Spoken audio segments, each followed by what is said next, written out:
তো বন্ধুরা, তোমাদের দিদিভাই দেখো এখানে কাঁচা আম কিনেছে এবং দুই ফ্রেন্ড মিলে খাচ্ছে। তো এরপরে আমরা চিড়িয়াখানায় গিয়েছিলাম, সেখানে হাতি দেখো, আমরা হাতি দেখেছি আর অনেক কিছু দেখেছি, দেখাবো।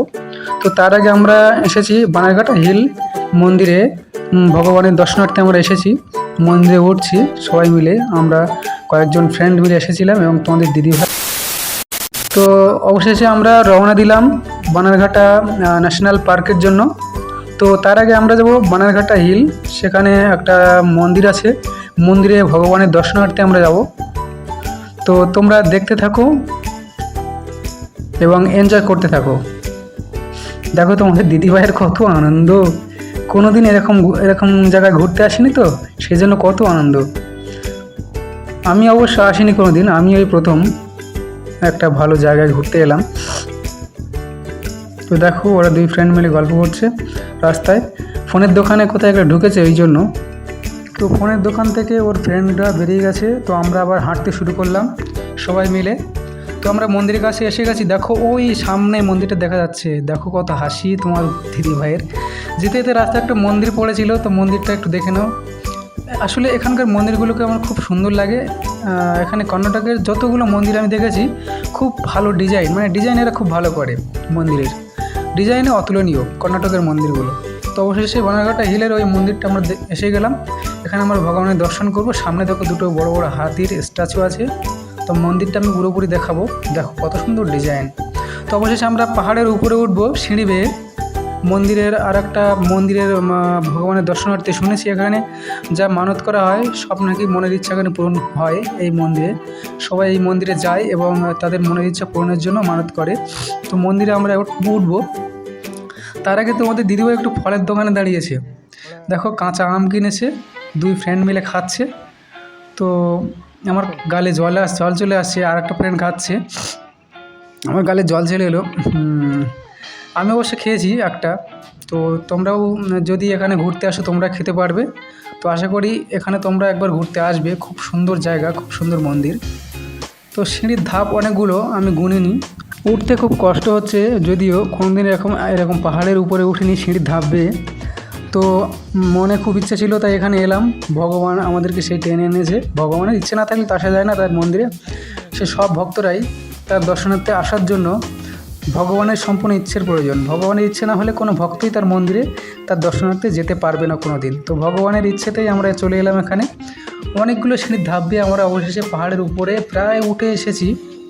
অনেকটা কষ্ট হচ্ছে যদিও।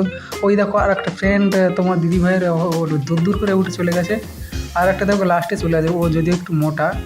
এখান থেকে ব্যাঙ্গালোরের শহরটাই খুব সুন্দর লাগছে, দেখো আমাকে ঘুরিয়ে দেখালাম তোমাদেরকে। পাহাড়ের উপরে এখনও উঠিনি, এখনও বাকি আছে অল্প কিছু। তোমার দিদিভাই আর ওদিকে দেখো তোমার দিদিভাই তার ফ্রেন্ডের সঙ্গে কাঁচা আম খেতে খেতে মনের সুখে পাহাড়ের উপরে উঠছে।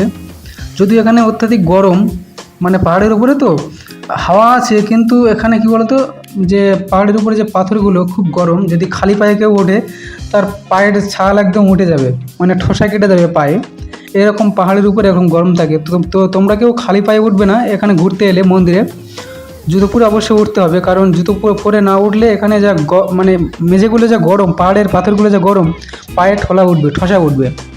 তো দেখো এখানে আমরা একটু দাঁড়ালাম এবং পাহাড়ের উপরে একটু এনজয় করছি, একটু পাহাড়ের পরিবেশ, মনোরম পরিবেশ দেখছি এবং উপভোগ করছি। আর তোমাদের দিদিভাই একটু পোজ নিচ্ছে, সেখানেও কিছু ফটো তুলছি আমরা।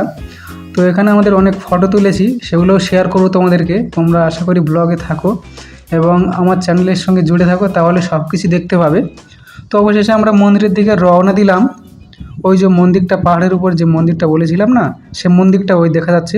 তো মন্দিরে আমরা উঠবো এবার। দেখো ব্যাঙ্গালোরের শহরটা কি সুন্দর দেখাচ্ছে পাহাড়ের উপর থেকে, খুব সুন্দর লাগছে। আমার প্রথম এই জীবনে আমি প্রথম কোথাও একটা পাহাড়ের উপরে ঘুরতে এলাম, তো আমরা খুব ভালো লাগছিল আমরা এখানে এসেছি এই জন্য। তো দেখো তোমাদের দিদিভাই আর তার ফ্রেন্ডসরা কী করছে পাহাড়ের উপরে, যদি একবার পড়ে না গড়িয়ে সোজা ওই নিচেই, একদম নিচে চলে যাবে, যা হাল হবে বাঁচবে তো না। আর দেখো কি সুন্দর পরিবেশ এখানে। এই সাইডটা আবার ডান দিকের সাইডটা একটু জঙ্গল মতো আছে, জঙ্গলটা খুব সুন্দর। তো আমরা আর একটু ঘুরবো পাহাড়ের উপরে, দেখবো চারিদিকে।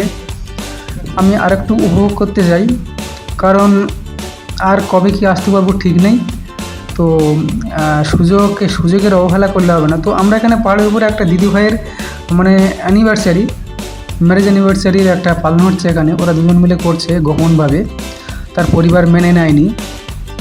তবুও তারা তাদের ভালোবাসার পূর্ণতা দেওয়ার জন্য তারা এই পাহাড়ের উপরে মানত করতে এসেছে এবং তাদের মনের ইচ্ছা পূরণ করার জন্য কেক কাটছে, সবাইকে কেক দিচ্ছে, তা কেক আমরাও খেলাম।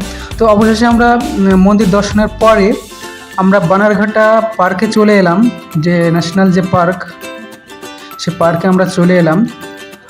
তো এখানে চিড়িয়াখানা থেকে সব কিছুই আছে। তো দেখো আমরা প্রবেশ করেছি এখানে করে, আমরা জেব্রা যেখানে থাকে সেখানে চলে এলাম।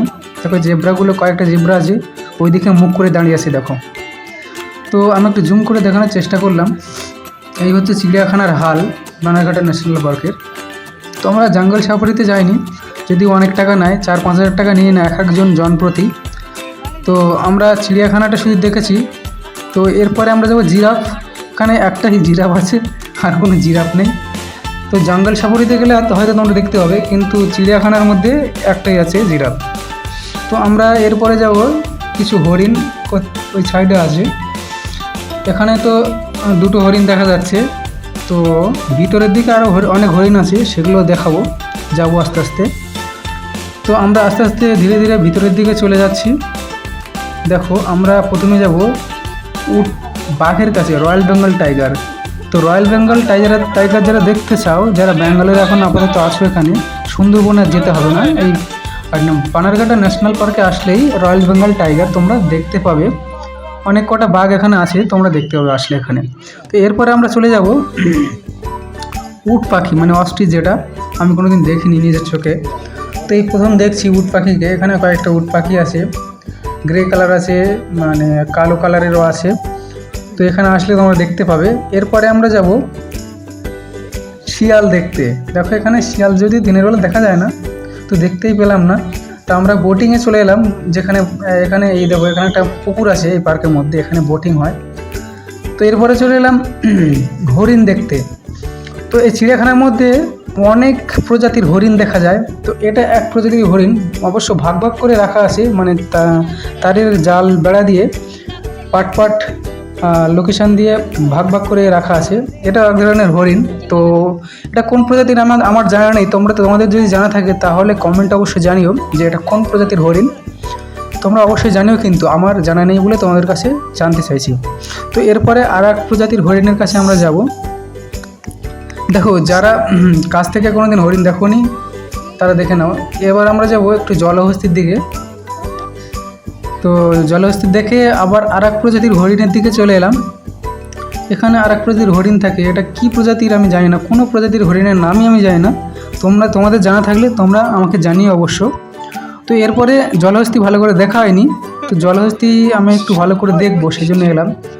দেখো দুটো চিৎপাত হয়ে জলে শুয়ে আছে, কি সুন্দরভাবে মজা নিচ্ছে। ওরা জলে থাকতে ভালোবাসে। তো আমি আবার ওদেরকে একটু ঢিল মারার চেষ্টা করলাম, তো ওরা তো মজা নিয়েছে খুব। এরপরে আবারও হরিণে চলে এলাম। তো হরিণ দেখো এখানে আর এক প্রজাতির বাচ্চা একটা হরিণ দেখা যাচ্ছে। এই হরিণটা কাছে, সেই জন্য তোমাদেরকে আমি একটু জুম করে দেখালাম। এটা কোন ধরনের হরিণ, কোন প্রজাতির হরিণ আমাকে একটু জানিও তোমরা মেসেজ করে কমেন্টে। তো দেখো অবশেষে আর একটা প্রজাতির হরিণের জালের বেড়া দেওয়া এখানে চলে এলাম। তো এই হরিণগুলোকে বেশ সুন্দর লাগছে দেখতে, গায়ে ফোটা ফোটা কি সুন্দর। এটা কোন প্রজাতির হরিণ একটু বলবে। তো তারপরে আমরা অবশেষে চলে এলাম হাতি দেখতে। হাতি আমরা দেখলাম। এরপরে চলে যাব বান্দর তো অ্যাভেলেবল এখানে ভর্তি, তুমি কলা দিতে পারো। এরপরে দেখো সিংহ যেখানে আছে সেখানে চলে এলাম।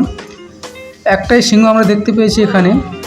যদি তোমরা জঙ্গল সাফারিতে যাও ভিতরের দিকে গাড়িতে করে, তাহলে জঙ্গল সাফারিতে গেলে অনেক কিছু দেখতে পাওয়া যায়। আমরা চিড়িয়াখানায় এসেছি, সেই জন্য অল্প অল্প সব কিছু দেখতে পাচ্ছি। এখানে একটাই সিংহ, তো খুব রেয়ার চিড়িয়াখানায় সিংহ দেখা। তো আমাদের ভাগ্যে মিলে গেল, তাই আমরা দেখতে পেলাম। তো এরপরে চলে যাব বার্ডস, বিভিন্ন প্রজাতির বার্ডস। এটা কি প্রজাতির বার্ড তোমরা আমাকে বলো কমেন্ট করে।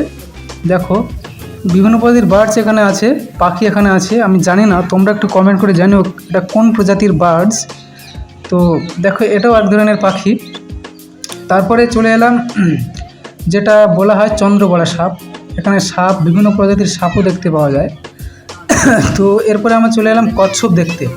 দেখো কত ধরনের কচ্ছপ এখানে আছে, বিভিন্ন ধরনের কচ্ছপ। তোমরা যারা বিভিন্ন ধরনের কচ্ছপ দেখোনি তারা এই বানারঘাট ন্যাশনাল পার্কে আসলে বিভিন্ন ধরনের কচ্ছপ দেখতে হবে, দেখতে খুব ভালো লাগছে। তো যারা কচ্ছপ খায় তাদের অবশ্য লোভ লোভ লেগে যাবে এখানে আসলে কচ্ছপ দেখে। তো এরপরে আর এক প্রজাতির সাপ, দেখো কি ভয়ানক সাপ। এই সাপ তোমরা দেখেছো কি না একটু কমেন্টে জানিও।